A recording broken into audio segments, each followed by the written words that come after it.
Hey guys, welcome to Conspiracy Corner Podcast. This is Abe, your host. It is June. Yeah, June 3rd. Well, as far as update, just been working, chilling. It is hot as fuck in Kentucky. I think the rainy season has finally ended here in Kentucky because now it feels like summer now. Every day is just bright, sunny, and hot. But yeah, just been working, chilling, coming home, playing Zelda, sleeping. Finally caught up on some sleep, which is good.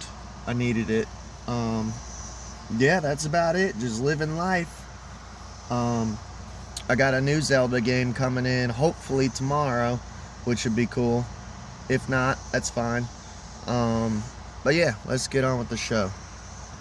So today's just gonna probably end up being kind of like a conspiracy compilation. Just about little small conspiracies here and there. We'll be all over the place a little bit. This story was fucking crazy. So this happened last month, towards the end of the month. But I wanted to cover it. We've covered, after the Trump assassination attempt, we did several episodes on it. Just talking about the tomfoolery of the Secret Service and how much of a fucking joke it is. So here recently, Obama and Michael, they own a mansion out in Washington, D.C. That's where that famous video of them getting hauled off by Secret Service, and Michelle is like all in disarray wearing her pajamas, and it's like, what's going on? The QAnon movement, which I was a part of back in the day. I used to be a Q-tard.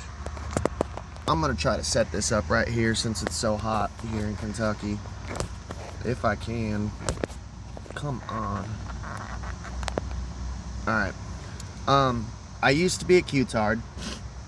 You can go check out older episodes. I keep them up, honestly, to kind of show you guys, like, trust no one, not even me, because I can fall for psyops too. That's why I never use the term truth community. For one, I'm an old school conspiracy theorist, and it's always been called the conspiracy community. Since the 90s and early 2000s, we kind of wore our tinfoil hats with pride and basically took the N-word back, kind of like the black people, how they just were like, oh, you're gonna call me that? I'll just take it and use it, and just it takes power away from them whenever you're like, yeah, I am a conspiracy theorist. I've had people ask me, you conspiracy theorist? And I go, yeah, I am. I wear it with pride. But yeah, dude, I fell for the QAnon shit. And at the time, everyone was saying Barack Obama and Michael, they got arrested. That all these arrests were going on. They're in Guantanamo Bay, and during the inauguration, that's why there was those anomalies of Obama and Bush and Clinton like vanishing in the middle of footage, which was strange, by the way. Go check that episode out. I think it's Inauguration Anomalies is what it's called. There was a lot of strange, weird shit going on.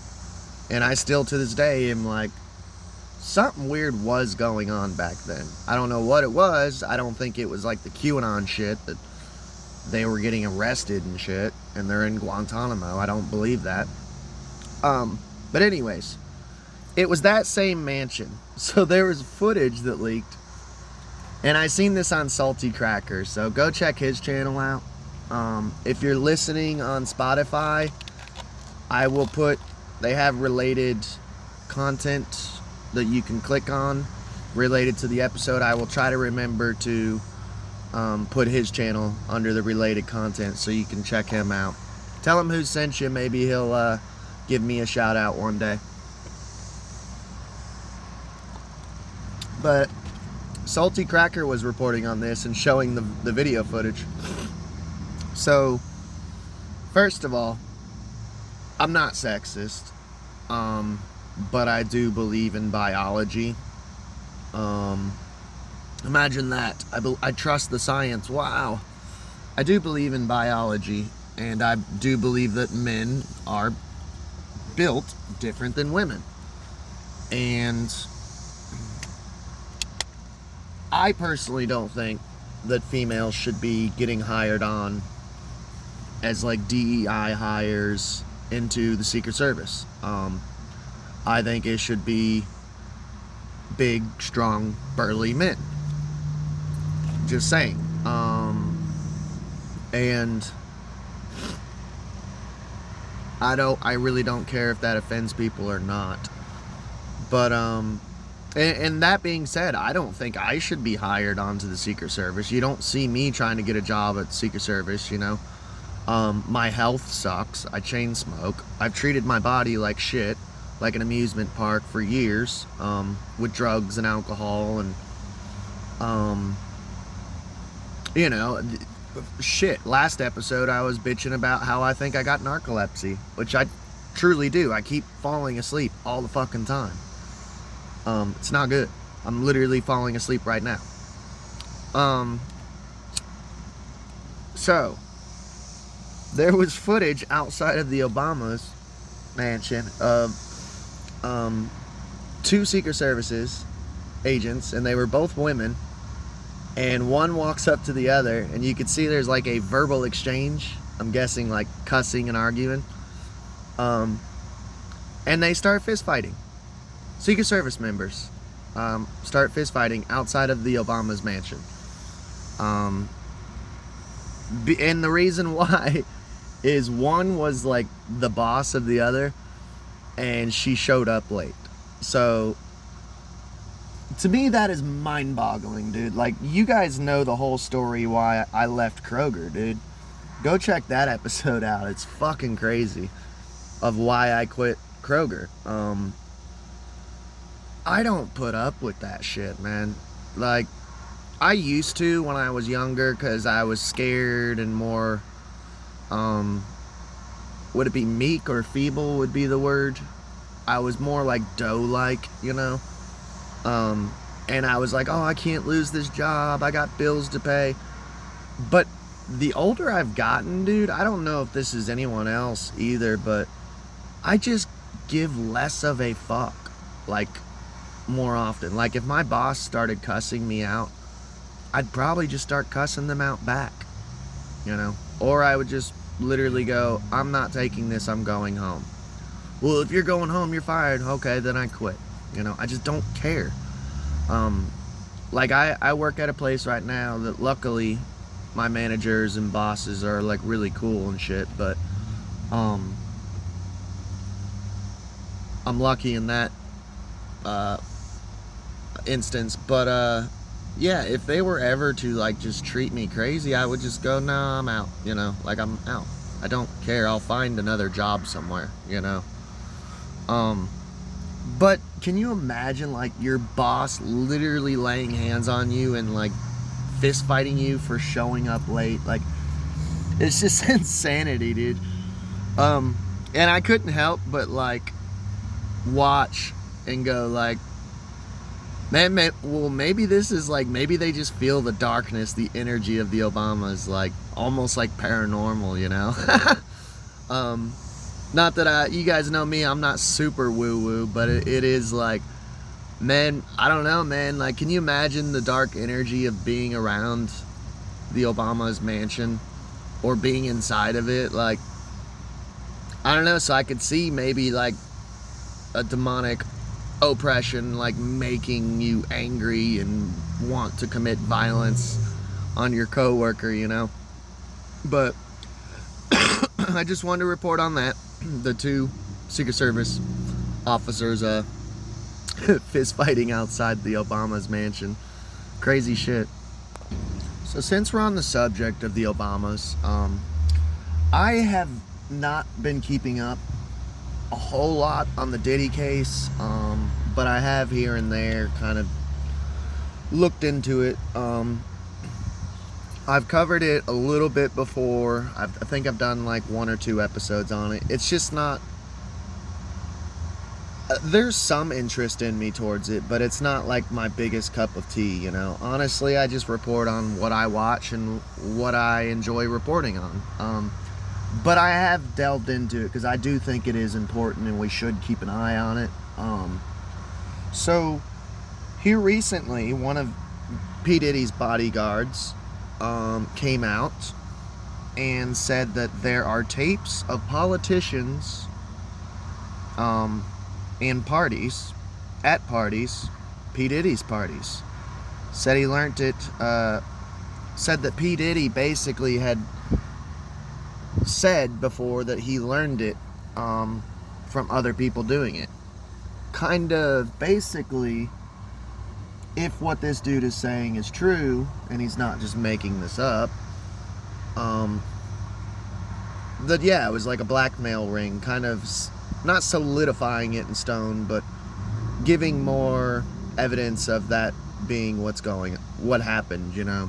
And it's not like unfathomable that, you know, a musician would be used for one as a blackmail ring of parties. I mean, you can go back way back in the day. The CIA and FBI were using informants who were actors and actresses forever, you know. You know, the guy who played in It's a Wonderful Life, he was a FBI informant. He actually had some connection with like Sasquatch cases and shit. We'll have to do a whole deep dive on that. It's fucking crazy. Was it Julia Childs, the old lady who used to cook and talk like Kermit the Frog? She was like a CIA agent. Just, it doesn't even sound real, but truth is stranger than fiction, you know. Also, here recently, a former personal assistant testified in court that A-list partygoers were taking part in drug use. This is where it kind of connected with Obama again. I figured since we were on the subject of the Obamas, let's just get into this, because this is so weird. I was like, dude, I have to report on this. So, this former personal assistant testified in court that A-list partygoers were all taking pill shapes, like specifically shaped pills. I've never done ecstasy. Everyone is assuming and thinking that the pills were ecstasy. And I could see that because they were freak-offs. Like, ecstasy is like a sex drug, from what I've heard. And I do know, I have seen that like ecstasy pills, a lot of people will style them, like shape the pills in certain themes and stuff, like a star or a smiley face. But these pills at this Diddy party were shaped in Obama's head. They literally were Obama head pills. Like, I thought that was just insane. I'm like, dude, I gotta fucking report on this shit. And there's people saying that Obama allegedly used to meet with Diddy's drug dealer. That Obama actually had pardoned Diddy's drug dealer. I didn't know that one till the other day. And it just kind of reminds me, honestly, of like years ago, man, there was an old conspiracy, and maybe one day we'll have to cover it. And I could be wrong, but I think the guy is actually dead now. It was this white guy, and he was like a crackhead. And he had told this story that him and Obama were smoking crack together, in like the limo or whatever. And Obama, it was either he started sucking Obama's dick or Obama started sucking his dick. I think it was he started sucking Obama's dick. This is what boggles my mind. So you guys know that I used to be like a drug user. Now I just dabble with like alcohol and marijuana. You know, I'll smoke weed every now and then. I'm not like a stoner, you know, but I will smoke weed on occasion. But like, it's so bizarre to me, like with the whole Hunter Biden thing, that he's a crackhead. And this boggles my mind because it's like, crack has always been like the poor man's trashy drug. And this is me as an ex-drug user. I've always looked at like crack, heroin, and meth as like a sketchy, shitty drug. Like, even as an ex-drug user, we used to like point fingers and be like, at least I'm not that guy, you know, at least I'm not smoking crack. Like, we were better than them, you know. So it always just blows my mind that like, I never could wrap my head around like Obama allegedly and Hunter Biden allegedly, both of them allegedly being crack users. Because it's like, you've got all this money, American taxpayer money, and you're smoking crack. Like, I don't get it. And that goes with like anything too. Like I heard that, you know, Donald Trump eats Egg McMuffins and Diet Cokes like every day for breakfast. And I'm thinking in my head, dude, like, you've got all this fucking money from the taxpayers. Dude, I would be eating like crab legs and steak dinners like every day. At least Barron, there was an article that came out the other day about Barron Trump, like, he never eats school lunch.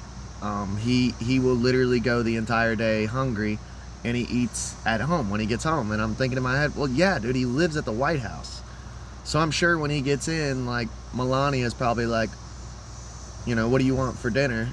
Or a snack, and he's probably like caviar or crab legs, you know. Like, why would you eat school lunch if you know, like, you literally live at the White House and you can eat whatever you want?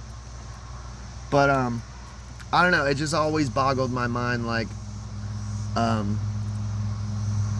why crack cocaine? Like, why aren't you doing just regular cocaine? Like, that to me, at least, I've always seen cocaine as like a classier drug, you know, like it's a rich people's drug. Like, it's just so weird. The whole thing is just fucking weird to like smoke crack when you're like a president or the president's son. I never understood it. But I just thought that was an interesting Obama connection with Diddy and the ecstasy pills shaped like Obama's head, and I found that interesting, Obama pardoning Diddy's drug dealer and being connected with Diddy's drug dealer, allegedly, you know. So let's get on with the next subject.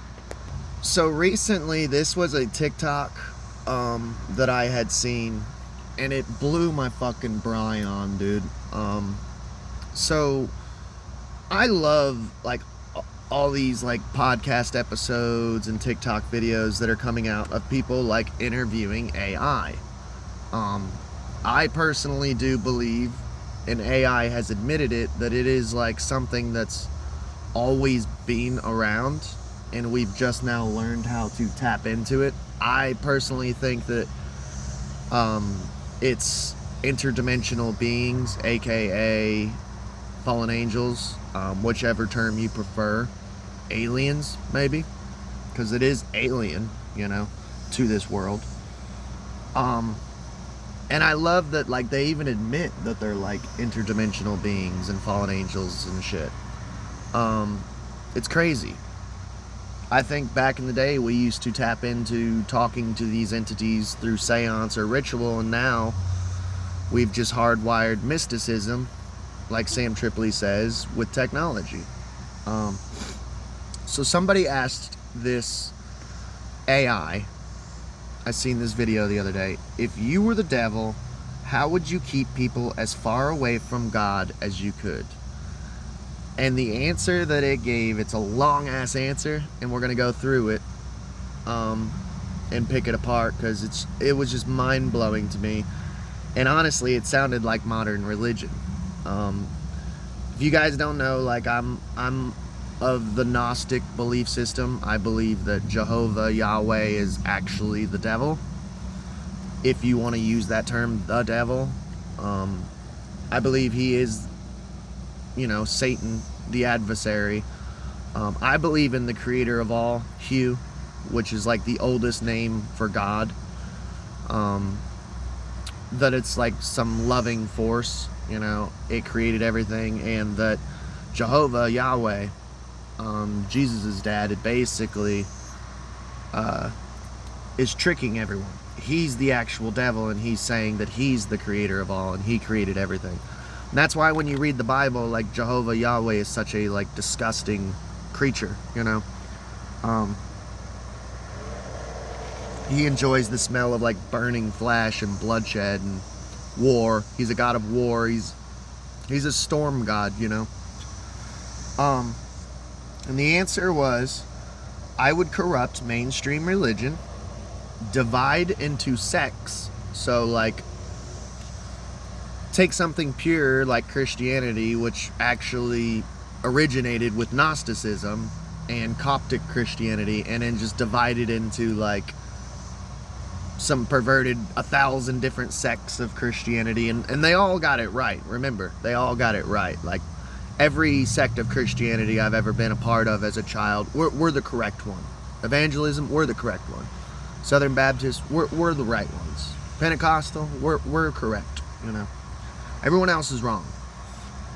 So they would divide it into sects. So divide and conquer, order out of chaos.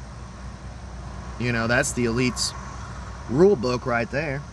We would use it to control, and we would use it for control and hypocrisy, which, I don't know about you, but if you've ever run into a Christian, like, most of them are hypocrites, We would twist sacred teachings into rules that cause judgment and fear. Now, I have friends that are Christian, man, and I swear, dude, they really are, like, afraid of everything. Oh, I can't watch that movie. That's the devil. Oh, I can't listen to that music. That's evil. Everything is bad, dude. I talked about it the other day on my Legend of Zelda review, that Link used to be a Christian in the game. That's why he has a cross on his shield. Like, one of the items you get was a Bible. The creators of the Legend of Zelda made the main religion of Hyrule Christianity, but they took all that out when they brought it over to America, because they didn't want to offend Christians. And it just shows you, man, like, I was born and raised in that atmosphere, and I know Christians, and they think everything is evil. The fear and judgment, the judgment would definitely be judgment on, like, homosexuality. Oh, you're a witch, I'm judging you, you're doing the devil's work. And it's like, bro, you worship the sun, you worship Horus and Mithras, and you don't even know it. You worship Yahweh, who is a Phoenician storm god, who lives in a mountain, It's just funny. But the answer too goes on. I would drive people away from faith, create, which we've done a whole episode. There's an episode I did called Faith and Will. Go check that out, and that's basically my whole opinion on faith and the difference between the occult will and the Christian faith. I don't know. I just kind of go on a rant about my thoughts on it. Go check it out. An occultist perspective on the word and meaning faith, just so I don't have to rehash my thoughts on it. I would create seemingly harmless distractions, which that sounds like our modern times. So I was talking about video games. It seems harmless, but I've noticed, I've talked about, I became addicted at one point to video games during a divorce.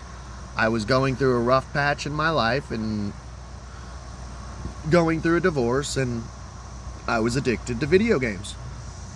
Well, I could see myself becoming addicted to video games. It never really, like, to me, an addiction, as someone who was addicted to alcohol, like, very bad, to me, an addiction is it affecting your life either with finances, work, relationships? When it becomes to where it's affecting negatively, like any of those three things, then I would consider it an addiction. But yeah, something even as small as video games can become an addiction. And really, honestly, anything can become an addiction. Video games can. Television. A TV series. Cigarettes. Sex, pornography. I struggled with porn addiction, so that definitely makes sense. They seem harmless at first. Like, there's people like, wait, you have a porn addiction? You can be addicted to porn? It's like, yeah, dude, and it can ruin your life, bro. I would promote materialism. We see that in America, definitely. What is it? The Aeon of Horus is what Aleister Crowley wanted, which would basically be the destruction of Christianity. And he said he wanted everyone to be selfish, carnal, materialist, of all they worry about is, I gotta get mine. I just gotta worry about me and how much money I have, the clothes I have, it's got to be the best car, you know. I hate materialism. I live very humbly. I live in an old trailer. I'm driving a 97 Pontiac. I get my pants from Old Navy or Goodwill sometimes. I'm still wearing clothes from high school. Like, I've never been a materialist, and I'm not, this isn't me bragging, but I've always been very careful to be humble and stuff. I would create a culture that is constantly too busy. So, keeping us busy, super busy all the time, that's definitely, when I hear all of this, I'm like, oh, this is all America. Of basically, like, the rat race, that we're all too busy to sit down and have a conversation with our wives, or to sit down and we're all eating dinner together with the TV off and no tablets, no cell phones. Let's just all as a family pray over our food and eat together. No one does that anymore. Or, hey, let's go take a walk in the park. Or let's go, let's go hiking. And it sadly, dude, I know the feeling. I work 40 hours a week. And ever since I hit about 30 years old, dude, it's getting harder and harder and harder to work even just 40 hours a week, dude. Like, I'm physically wore out. Hang on just a second. If this cuts off, I apologize. But, like, so I can't even imagine being, my phone's overheating, how I'm going to feel when I'm 40 or 50 years old, man. And I do understand the busyness of, like, dude, you got to find time just to even fucking rest, Can I sneak this nap in? Oh, I got to mow the lawn, So, I mean, I get that. And the last thing that the AI said, and we'll finish on this, is I want to make fear overcome love. And this is all the response of the AI being asked, if you were the devil, how would you take over the world? How would you keep people as far away from God as you could? Was the question. I would make fear overcome love. And that gets into, like I said, my thoughts on Christianity, dude. It's a fear-based cult. And I don't know, I'm a Gnostic, so you guys know how I feel. I believe the Abrahamic God is the devil. He's an archon, um, but I mean, I can't, I can't save these people. And the sad thing is, they feel they're saved, you know. And it's like, are you really though? Because it sounds like to me you have like zero freedom. You live in fear. Everything is bad. You know, you guys literally call homosexuality evil, and it's like, no, I'm pretty sure that's just love. But if you want to call love evil, I mean, you could spell it backwards. But I love y'all. Please like, share, and subscribe, and you all have a beautiful day.